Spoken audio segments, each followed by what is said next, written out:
Muling nakaranas ng panghaharas mula sa China ang dalawang barko ng BFAR habang nagsasagawa ng maritime patrol sa West Philippine Sea.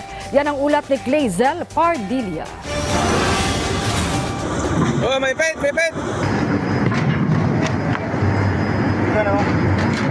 Habang nagsasagawa ng maritime patrol ang dalawang barko ng Bureau of Fisheries and Aquatic Resources sa West Philippine Sea, panibagong panghaharas ang ginawa ng China laban sa tropa ng Pilipinas. Biyernes nakaraang linggo nang papalapit ang BRP Cabaylo sa Sandy Cay, 5 nautical miles ang layo mula sa Pag-asa Island.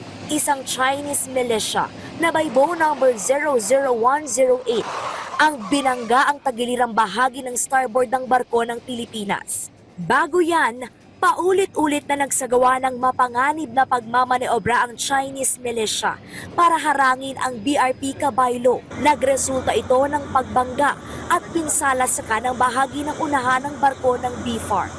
Sa kabila ng insidente, matagumpay na naituloy ng BRP Cabaylo at BRP Datu Sanday ang misyon sa Pag-asa Island. Ligtas itong nakadaong sa pantala ng Pag-asa Island. Matatagpuan ng Sandy Cay sa layong 5.1 nautical miles timog kanluran ng Pag-asa Island at nasa loob ng 12 nautical miles ng ating territorial waters. Pinuri ng BFAR ang tropa ng Pilipinas na nanindigan at giniit ang jurisdiksyon at karapatan sa ating exclusive economic zone.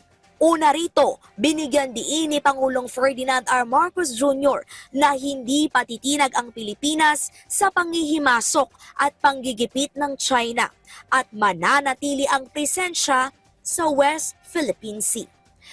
Clazel Pardilla para sa Pambansang TV sa Bagong Pilipinas.